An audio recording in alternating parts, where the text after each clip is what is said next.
सुनो भाई, देखो लास्ट क्लास में जो मैं तुम्हें करवाया था वो हमारे पास क्या था भाई, देखो जो लास्ट क्लास में था वो हमारे पास था टॉपिक, मैं तुम्हें मतलब कि अलग अलग टाइप के मतलब कि डिफरेंट इकोनॉमी बताई थी मैं तुम्हें। पहला कहा था मैंने मार्केट इकोनॉमी, दूसरा मेरे पास था सेंट्रली प्लान्ड इकोनॉमी और जो मिक्स्ड इकोनॉमी। ठीक है, मतलब कि पहला मेरे पास है बाजार अर्थव्यवस्था और जो दूसरी मेरे पास है वो है केंद्रीय नियोजित अर्थव्यवस्था और जो तीसरी है मिश्रित अर्थव्यवस्था।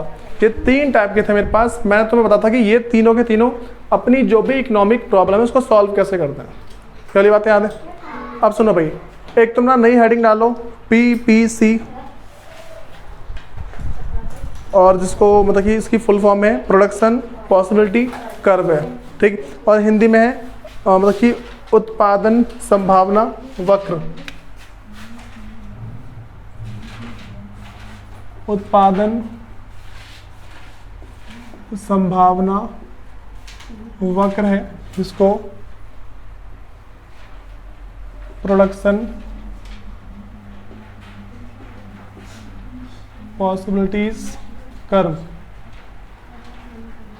PPC बोलते हैं इसको भाई। ठीक है, इसकी शॉर्ट फॉर्म याद रख के चलना। बहुत सारे लोग क्या बोलते हैं इसको PPC बोलते हैं। उसके बाद ना भाई एक बात और ध्यान रख के चलना, इसको कुछ लोग ना वैसे जो मेरे पास उत्पादन संभावना वक्र है इसको हिंदी में सुन जाओ भाई, हिंदी में इसको अनादिमान वक्र भी बोलते हैं। क्या बोलते हैं हिंदी के अंदर? अनादिमान वक्र। ठीक, हिंदी में बस इसको बोलते हैं अनादिमान। इसको याद रख के चलना। सुनो, पहली बात समझो कि मेरे पास से होता क्या है एक्चुअल में। देखो भाई, जो PPC वक्र है ना, तुम्हें मैंने क्या बातें बताई थी। अगर हम इकोनॉमिक प्रॉब्लम को देखते हैं तो मैंने तुम्हें पहली प्रॉब्लम कही थी व्हाट टू प्रोड्यूस, क्या उत्पादन किया जाए। दो ऑप्शन दिए मैंने। ठीक है, उसके बाद मैं तुमसे अगला बोलूँ कि हाउ टू प्रोड्यूस बोल दूँ मैं। ठीक, कैसे उत्पादन किया जाए, इसके भी दो ऑप्शन थे। ठीक, फिर मैं तुम्हें तीसरा बताऊं तो उसमें दो ऑप्शन थे। ठीक है, तो मेरे पास क्या सब में दो ऑप्शन थे। ठीक है, अब सुनो, मेरे पास जो PPC कर्व एक ऐसा कर्व है जो ये शो करता है कि हमारी कैपेबिलिटी कितनी है। ठीक है, टू प्रोड्यूस एनी गुड्स। ये दर्शाता है कि जो हमारे पास हमारे देश में कैपेबिलिटी कितनी है या फिर मान लो क्षमता कितनी है किसी भी चीज़ का प्रोडक्शन करने के लिए। ठीक है, बात समझ आ रही है? तो भाई इसके अंदर लिखना शुरू कर दो पहले।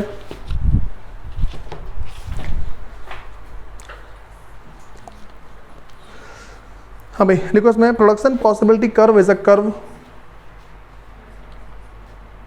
Production possibility curve is a curve showing different combination of two goods, showing different combination of two goods which can be produced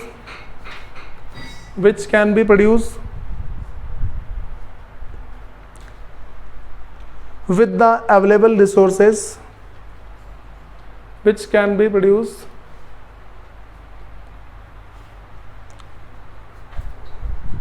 with the available resources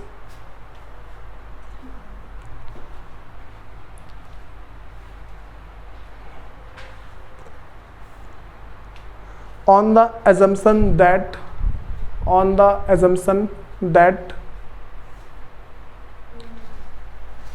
कहाँ बैठ गया, on the assumption that पहला पॉइंट डालो उसका, resources are given,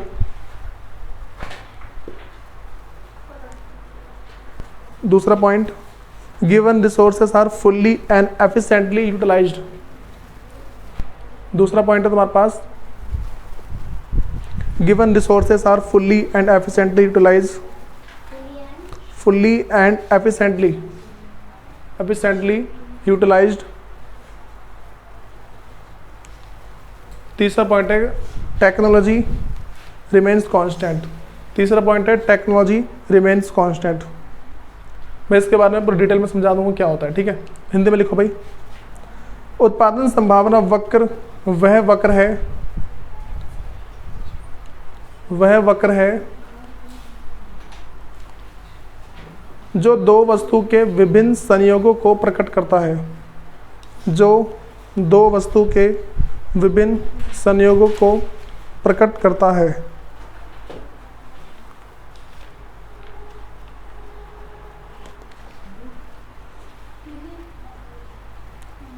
लिख लिया? करता है। उसके बाद लिखो जिनका उत्पादन उपलब्ध संसाधन द्वारा किया जा सकता है। जिनका उत्पादन उपलब्ध संसाधनों द्वारा किया जा सकता है। उपलब्ध संसाधनों द्वारा किया जा सकता है।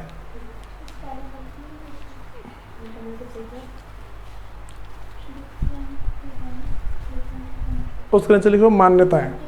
उसके नीचे लिखो मान्यताएं। पहला पॉइंट लिखो संसाधन दिए हुए हैं। संसाधन दिए हुए हैं। दूसरा दिए हुए संसाधनों का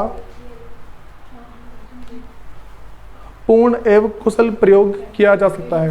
पूर्ण एवं कुशल प्रयोग किया जा सकता है।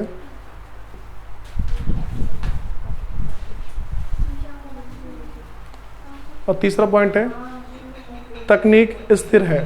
तकनीक स्थिर है। हाँ भाई बात सुना गई। सुनो देखो भाई सुन जाओ। अब मैं तुम्हें क्या बता रहा हूँ पीपीसी कर्व क्या होता है सुन जाओ। जो मेरे पास पीपीसी कर्व है इसको हम उत्पादन संभावना वक्र बोलते हैं, जिसको अनादिमान वक्र भी बोला जा सकता है। ठीक, पहले समझ जाओ उसका एग्जाम में क्वेश्चन कैसे आते हैं। अगर इसका क्वेश्चन आया तो तुमसे पूछता है पहला क्वेश्चन कैसा बनेगा इसका। पहला क्वेश्चन ऐसा आएगा कि उत्पादन मतलब कि व्हाट इज पीपीसी या फिर what is production possibility curve defined with the help of example. अगर उसने नहीं बोला, सिर्फ इतना बोल दिया कि व्हाट इज पीपीसी और सिर्फ 1 मार्क्स का क्वेश्चन है फिर 2 मार्क्स का क्वेश्चन है, तो हेड उसकी डेफिनेशन और एजम्पशन 1 मार्क्स में भी और 2 मार्क्स में भी, जो उसकी डेफिनेशन है और एजम्पशन मतलब कि जो उसकी मान्यता और उसकी जो परिभाषा है इसको साथ में लिखना है। अगर मान के चलो तुम्हारे पास ये आ गया 4 मार्क्स का, क्या है तुम्हारे पास है 4 मार्क्स का, 4 मार्क्स में तुम्हें इसकी डेफिनेशन और इसकी जो मान्यता है, जो इसकी एजम्पशन है, वो इसका जो टेबल है, वो इसका जो कर्व है, वो कर्व की जो एक्सप्लेनेशन है, वो ये सारा लिखना होता है। ठीक, सुनो भाई एक बार ध्यान रख के चलना, बच्चों को सबसे ज़्यादा जो दिक्कत आती है वो आती है कर्व की और टेबल की एक्सप्लेनेशन में। ठीक, तो देखो मेरा मानना ये है अगर तुम उस चीज़ को समझ जाते हो तो तुम्हें याद करने की जरूरत नहीं पड़ेगी। वो सोचते पता नहीं क्या लिखा हुआ है इतना सारा, लेकिन अगर कोई समझ जाता है ना वो खुद बना के लिख देता है। सुनो मैं क्या बता रहा हूँ, पीपीसी हमारा एक ऐसा कर्व है जो कोई से भी 2 गुड्स मेरे पास दे रखे हैं, कोई से 2 वस्तु दे रखी है। अब हमें इसमें डिसाइड करना है कि इसका उत्पादन करें या इसका उत्पादन करें। 2 चीज़ें मेरे पास, बात में आ रही है, मेरे पास 2 चीज़ हमेशा दे रखी होगी और मुझे उसमें डिसाइड करना होगा कि मैं दोनों में से प्रोडक्शन किसका करूँ। बात में आ गई। अब देखो भाई अगर इसमें मैं तुम्हें ना कुछ इसका एग्जाम्पल लेके समझाऊँ कि हाँ भाई मेरे पास ये एग्जाम्पल है, ये एग्जाम्पल है, तो ये सारी बातें बता रहा हूँ मैं। देखो मैं तुमसे ऐसा कह रहा हूँ, पहले इसकी डेफिनेशन डाल दी ना, जो नीचे तो लिखा है ना वो एजम्पशन है। पहले समझो कि एजम्पशन का मतलब क्या होता है, मान्यता का मतलब क्या होता है। मान्यता का मतलब हो जाता है कि अगर हम इन बातों को मानेंगे तभी जो डेफिनेशन में लिखा हुआ है ना वो बात पूरी होगी, ना नहीं होगी। ठीक है, जो मान्यता या फिर जो मेरे पास एजम्पशन है इसको हम पहले एज्यूम करके चलेंगे। भाई पहले एजम्पशन क्या है मेरे पास, पहला मैंने बोला कि संसाधन दिए, जो मेरे पास रिसोर्सेज गिवन है। ठीक है, मेरे पास रिसोर्सेज मेरे हाथ में है तभी तो करूँगा प्रोडक्शन। दूसरा जो मेरे पास रिसोर्सेज है भाई वो क्या है कि पूरे के पूरे अच्छे से यूज़ हो रहे हैं। ठीक, उसमें मैंने इसका एक कतरा भी नहीं छोड़ रहा। मैंने क्या बोला कि मेरे पास 10,000 रुपये हैं। ठीक, अगर मैं तुमसे बोलूँ कि ये लो 10,000 रुपये और कल 10,000 रुपये ख़त्म हो जाएंगे, ये जो 10,000 रुपये कल इसका कोई यूज़ नहीं होगा, तो तुम उसको सारा का सारा यूज़ कर लोगे ना आज ही। और ऐसा ये नहीं कि बर्बाद कर दो, ऐसा यूज़ करना सारा काम में आ जाए। बात समझ आ रही है। तो इन चीज़ों को देखना होता है। फिर जाके थर्ड पॉइंट मैं तुमसे बोला कि भाई टेक्निक में कोई चेंज नहीं है। बात समझ आई। अगर तुम टेक्निक में चेंज करते हो, ठीक, तो जो हमारा पीपीसी कर्व है ना, जिस तरीके से उसको फंक्शन करना चाहिए, जिस तरीके से उसको काम करना चाहिए वैसा नहीं करता। ठीक है, देखो जैसे मैं तुम्हें बता रहा हूँ, सुनो यहाँ पर कुछ भाई एक बार, ये मेरे पास एक मैं टेबल बता रहा हूँ पहले। भाई पता है इसमें कॉम्बिनेशन बनेगा, जैसे मान लो कि 2 चीज़ें हैं मेरे पास, क्या बोला मैंने, 2 वस्तुओं का कॉम्बिनेशन है, 2 गुड्स हैं उसके, 2 गुड्स है उसके कॉम्बिनेशन है, 2 वस्तु के संयोग है। इनके संयोग का मतलब क्या होता है भाई, संयोग का मेरे पास मतलब नॉर्मल सा एक निकल के आता है कि अगर मैं तुमसे ऐसा बोलूँ कि मैं तुम्हें 10,000 रुपये दे रहा हूँ, इस पर खर्च करो या इस पर खर्च करो, हम डिसाइड करेंगे ना। हो सकता है मैं इसका जीरो का प्रोडक्शन करूँ, इससे ज़्यादा कर दूँ, हो सकता है ना। मैं पहले बोल रहा हूँ, देखो एग्जाम्पल दे रहा हूँ मैंने बोला यहाँ पे सुनो भाई, पहले मेरे पास है व्हीट, एप्पल ले रहा हूँ, ठीक है, सुनो एप्पल ले लेता हूँ और दूसरा ले रहा हूँ मैं यहाँ पे मान लो राइस। दो चीज़ें लेके चल रहा हूँ मैं और यहाँ मेरा बन जाएगा कॉम्बिनेशन इसका, ठीक है भाई। मैंने पहले बोला मेरे पास टोटल मान के चलो मेरे पास कुछ रुपए हैं, मैंने बोला मेरे पास टोटल 100 रुपये हैं। कितने रुपए? 100 रुपये। अगर मैं सारे के सारे 100 रुपये सेब पे खर्च कर दूं तो राइस का कितना बचेगा? 0। ये पहली कॉम्बिनेशन, ये कॉम्बिनेशन है, ठीक है। इसको मैं मतलब कि संयोग बोल दूंगा। तो पहली कॉम्बिनेशन मेरे पास क्या बन गया भाई?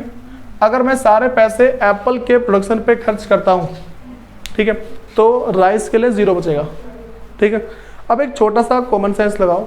मैंने बोला कि अगर मैं इसमें थोड़ा सा कम कर दूं, मतलब मैं एक इसको अगर थोड़ा सा बढ़ाता हूं, मैंने बोला कि मैं जो है, अच्छा मुझे कोई बताएगा जो एप्पल है उसका प्रोडक्शन महंगा है, राइस का प्रोडक्शन महंगा है? राइस का है। किसने बोला एप्पल का? भाई कभी तुमने चावल को उगते हुए देखा भी है? एक एक लगाने पड़ते हैं बेटा, उस पर सब्सिडी नहीं जाती, चावल में सब्सिडी मिल रही है। सुनो, मैंने बोला अगर मैं एक बोरी इसके उगा दूं, ठीक है, तो यहाँ पे मैंने इसके 10 ले लिया। भाई पता है मैं क्या मान के चल रहा हूँ? मैं ये मान के चल रहा हूँ कि अगर मैं इसकी एक बोरी उगाता हूँ ना, ठीक है, अगर मैं इसकी एक बोरी उगा रहा हूँ तो इस बोरी को मैं ये लेके चल, कुछ और एग्जाम्पल चेंज कर दो क्या वरना? सुनो सुनो, चलो एप्पल ना लेके चल रहा हूँ मैं, एप्पल भाई ले रहा हूँ व्हीट, ठीक है, गेहूँ को लेके चल रहा हूँ। मैंने बोला मैंने सारे, देखो ये जो मैं प्रोडक्शन कर रहा हूँ ना, जो प्रोडक्शन कर रहा हूँ, यहाँ पे गेहूँ लिया, यहाँ पे चावल लिया, जो मैं उत्पादन कर रहा हूँ यहाँ पे मैं पर 1000 किलो कर रहा हूँ। क्या बोला मैंने? पर 1000 किलो, ठीक है, 1000 किलो के हिसाब से बोल रहा हूँ। तो मैं अगर इसका कर रहा हूँ 100, ठीक है, तो अगर इसकी 100 यूनिट को प्रोड्यूस कर रहा हूँ तो इसके 0। लेकिन मैं जैसे इसका 1 बढ़ाया ना, चावल महंगा है भाई और गेहूँ सस्ता है, सबको पता है चावल महंगा गेहूँ सस्ता होता है, ठीक। तो यहाँ पे मैंने, सुनो मैंने क्या बोला कि अगर मैं इसकी 1 यूनिट का प्रोडक्शन करता हूँ तो यहाँ पे इससे कम करना पड़ेगा ना, रिसोर्सेज तो कम होंगे भाई। मैं वो लेकिन चला कितने रुपए लग रहे हैं, मैं देख रहा हूँ, हाँ ठीक है इतना यूज करूंगा, उतने रुपए कम होगा इसमें अपने आप, ठीक है। फिर मैंने जैसे इसमें एक और बढ़ाया, मैं ये मान के चल रहा हूँ कि मैं हर एक इसकी यूनिट का जो राइस है ना, मैं इसको मान के चल रहा हूँ इसकी 1 यूनिट के 10 लेके चल रहा हूँ। कितने? 10। 1 यूनिट के 10। अगर मैं इसके 2 यूनिट का प्रोडक्शन करता हूँ तो यहाँ पे 70 हो जाएगा भाई, 70 होगा, ठीक है, 90 तो कम हो जाएगा, ठीक है। फिर अगर मैं इसमें और बढ़ाता हूँ तो अगर चल मैं यहाँ पे मैं कह रहा हूँ कि यहाँ पे 4 कर दूँ, ठीक है, तो यहाँ कितना हो जाएगा? यहाँ मेरे पास कम, भाई सुनो यहाँ से कम करूँ, ठीक, तो यहाँ मेरे पास कितना पहुँचेगा? 30 हो जाएगा ना, ठीक है, तो मेरे पास यहाँ 30 आएगा। अगर यहाँ पे मैं मान के चल रहा हूँ भाई, सुनो यहाँ पे भाई, देखो यहाँ पे हो क्या रहा है मेरी बात समझो। अगर तुम इसमें कंफ्यूज हो रहे हो, मैं तुम्हें नॉर्मल से जब कर्व बनाऊंगा ना वो सारा क्लियर हो जाएगा, ठीक है। बस यूनिट लेके चल रहे हैं और कुछ नहीं है, वरना मैं नंबर चेंज कर दूँ, कुछ नहीं है। यहाँ पे 100 है, 10 ले लूंगा, ये दो, मेरे पास 100 है वहाँ पे, ठीक, मैंने 10 बढ़ाया, ठीक है, 90 हो गया। मैंने यहाँ पे 30 बढ़ा दिया, 70 हो गया। मैंने यहाँ पे कितना किया? 40, यहाँ कितना बढ़ाऊंगा यहाँ पे मेरे पास? सुनो यहाँ पे अगर मैं 70 कर दूँ, यहाँ कितना हो जाएगा? 30। यहाँ पे कितना कर दूँ? अगर 100 कर दूँ तो यहाँ पे 0। अब ठीक है, तो B C D E, ठीक है, मेरे पास कितने, मैंने कितने कॉम्बिनेशन बनाए? मैंने यहाँ पे टोटल 5 कॉम्बिनेशन बना दिए। अब मैं ऐसा बता रहा हूँ कि अगर मैं A है, ठीक है, अगर कॉम्बिनेशन A पे जाता हूँ तो यहाँ पे जो व्हीट है वो 100 है, ठीक, और जो राइस वो कितना है? 0। B पे जाऊँगा, मैं इसका इतना प्रोडक्शन किया, ठीक है, मतलब 1 को बढ़ा दूसरा कम होगा। ऐसा पता क्यों हो रहा है? क्योंकि रिसोर्सेज स्केयर है, जो मेरे पास संसाधन है उसी में थे, ठीक है।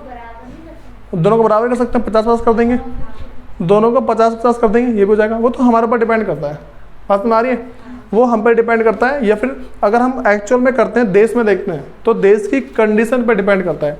मान के चलो देश में दोनों चीज़ बराबर बराबर चल रही है, ठीक है, लोग जो है गेहूं की डिमांड भी करें और चावल की भी, तो दोनों को बराबर कर देंगे। क्या जा रहा है पता है इस केस में, पता क्या सीन हुआ है, मैंने मतलब कि दोनों को लिया है तो मैं दोनों की कीमत को सेम मान के चलना पड़ेगा मेरे को। यहाँ पे जो दोनों की कीमत है उसको सेम मान के चलना पड़ेगा। सुनो, मैंने जैसे यहाँ पे नंबर लेना कि मैं यहाँ पे 100 रखा, 10 बढ़ाया 90 हो गया, 30 बढ़ाया 70 हो गया, ऐसा किया ना मैंने। तो इससे एक फ़र्क पड़ा है मेरे पास कि मैं दोनों की कीमत सेम हो जाएगी यहाँ पे। पता कैसे, देखो मैं कह रहा हूँ कि मैंने 30 लिया तभी 70 लिया, इसका 70 लिया तभी 30 लिया, तो दोनों की कीमत सेम हो गई ना। समझ में आ रही है बात। तो इस केस में दोनों की कीमत सेम है, ठीक है। तो चावल और गेहूं की कीमत सेम हो नहीं सकती, वैसे भी नॉर्मल सी बात है। हमारे पास पता तुम बहुत ही रेयर ऐसे चीज़ें मिलेंगी जो मान चलो कि उनकी प्रोडक्शन कॉस्ट बराबर हो। दुनिया में बहुत ही कम चीज़ें ऐसी होती हैं जो अलग अलग हैं, उनकी कॉस्ट एक जैसी। तुम किसी का भी एग्जाम्पल दो, मान जाऊँगा मैं, तुम्हें कुछ भी पता हो तो। पता किसी को ऐसा एग्जाम्पल नहीं पता, नॉर्मल सी बात है।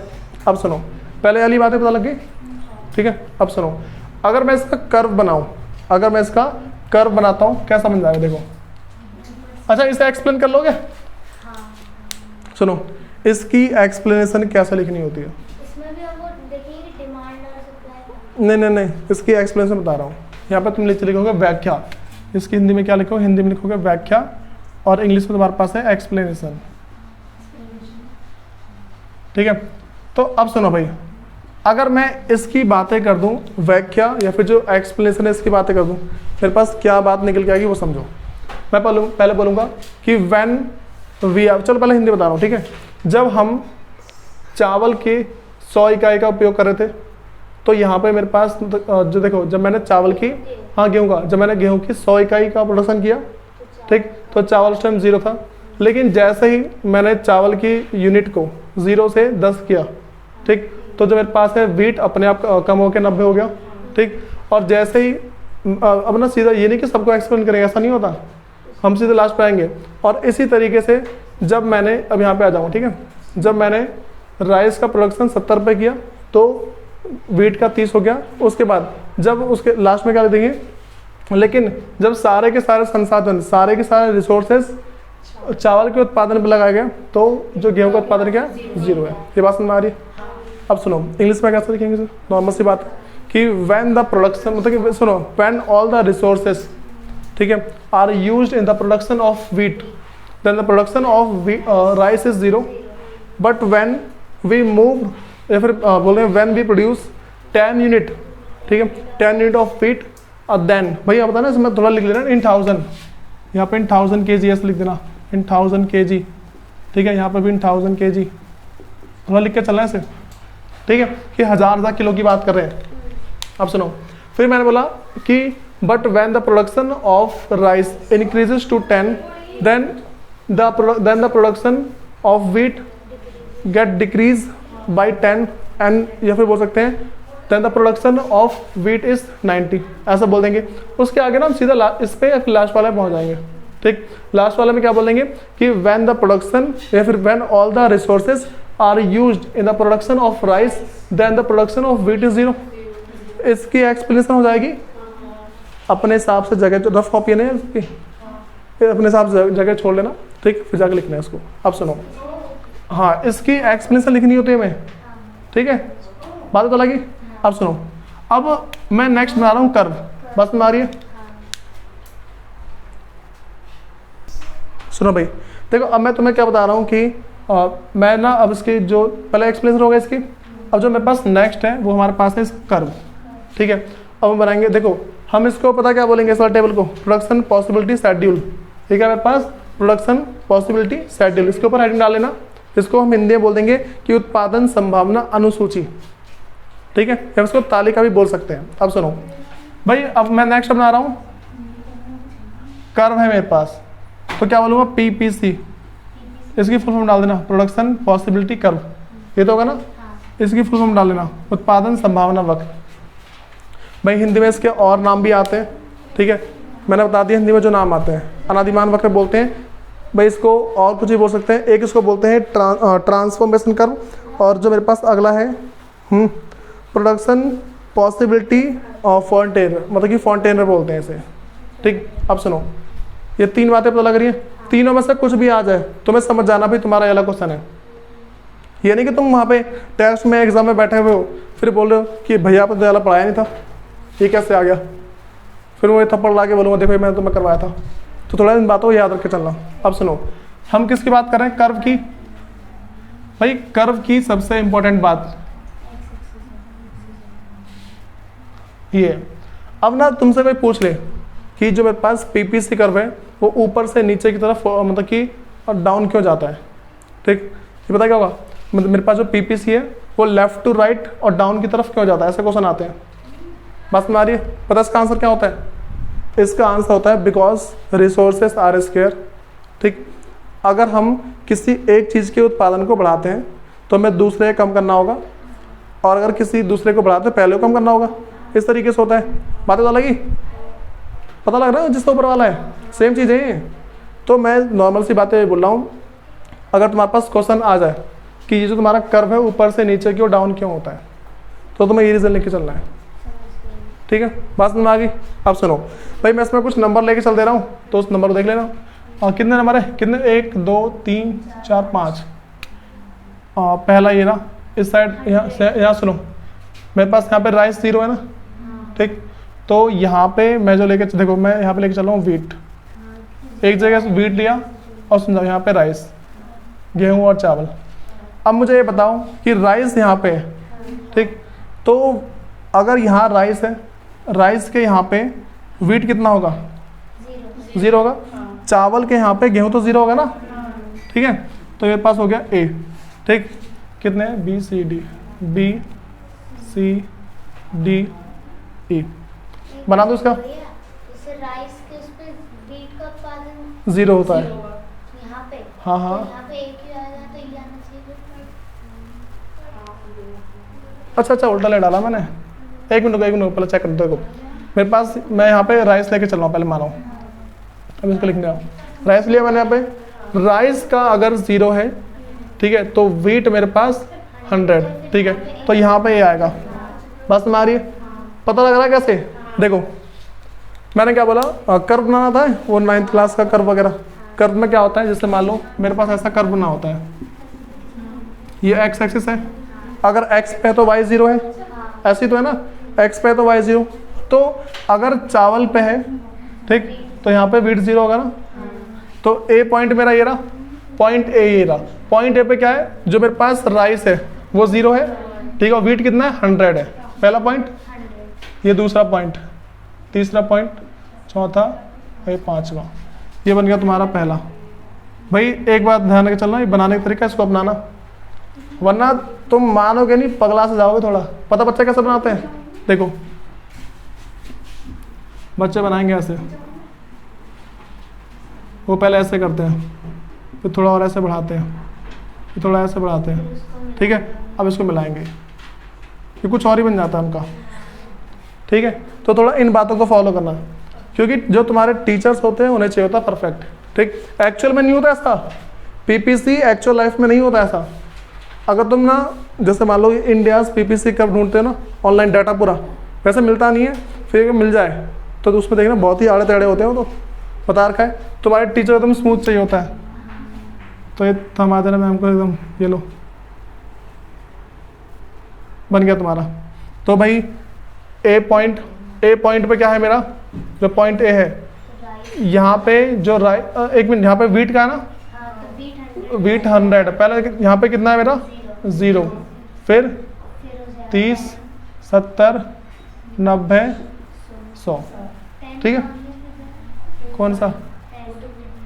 हम वीट का लेके चल रहे हैं ना अभी, ठीक है। और अगर इस वाले पे आ जाए तो 0, 10, 30, 70, 100 आ गया। बताओ ये बात समझ आ रही है? अब हमें इसकी एक्सप्लेनेशन करनी है। देखो इसकी एक्सप्लेनेशन कैसे होगी, नॉर्मल सी बात है। देखो at combination A the production of wheat is 100 but the production of rice is 0, ठीक। At point B production of wheat is 90 and production of rice is 10। मतलब कि लाइकवाइज मतलब एट पॉइंट ई या फिर D the production of wheat is 30 and the production of rice is 70। At the last the production of ई मतलब कि production of wheat is 0 and production of rice is 100। ठीक है, बात समझ में आ रही है। अब लास्ट में हमें लिखना है कि it implies that for production of, ये बोल देंगे कि for increasing production of 1 unit we need to decrease the production of other unit. बात समझ में आ गई। अगर हिंदी में बोलना चाहेंगे, हिंदी में क्या बोलेंगे कि पॉइंट ए पर जो मेरे पास गेहूं की उत्पादन है वो 100 इकाई है, ठीक, और जो हमारे पास चावल की इकाई है वो 0 है।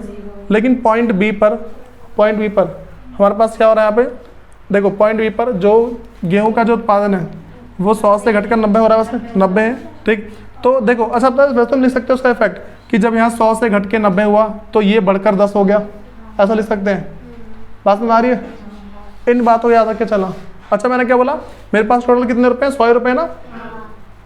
अच्छा अगर मुझे तुम बताओ कि अगर मेरे पास 100 रुपये से, देखो मैं ऐसा कह रहा हूँ, मैंने बोला मेरे पास 100 रुपये हैं तो मेरा कर्व ये रहा, ठीक। अगर अचानक से मेरे पास 100 के बदले 120 रुपये आ जाए क्या होगा, कर्व आगे हो जाएगा, ठीक। बात में आ रही है, संसाधन बढ़ गए ना मेरे पे, मैं दोनों के प्रोडक्शन बढ़ा सकता हूँ अब, ठीक। अगर पैसे बढ़ गए तो प्रोडक्शन ये मेरे पास कर्व क्या हो जाएगा आगे तरफ, मतलब कि अगर जो मेरे पास रिसोर्सेस हैं वो इंक्रीज होते हैं, संसाधन बढ़ जाते हैं तो पीपीसी कर्व आगे आएगा। मान के चल लो भूकंप आ गया, क्या बोला मैंने, भूकंप आ गया, फिर क्या होगा, पीछे आ जाएगा। पता है ना भूकंप से क्या होगा भाई, रिसोर्सेज कम हो जाते हैं। बात समझ आ रही है, भूकंप से रिसोर्सेज क्या होते हैं, कम हो जाते हैं। अगर कम होगा फिर तो हो गया कम, ये बातें तो लगी। लिख पाओगे भाई इसको लिख लोगे, यहाँ देखो इसकी एक्सप्लेनेशन, नेक्स्ट हेडिंग डाल लो, attainable and unattainable combination of output. हाँ जगह छोड़ दो, देख लो अपने हिसाब से, मेरे हिसाब से। हाँ हाँ नहीं होगी भाई, शांत हो जाओ, सुनो समझाओ मैं क्या बोल रहा हूँ। नेक्स्ट हेडिंग डालो, attainable and unattainable combination of output, और इसको हिंदी में डाल लो, उत्पादन के प्राप्य और अप्राप्य संयोग, उत्पादन के प्राप्य और अप्राप्य संयोग।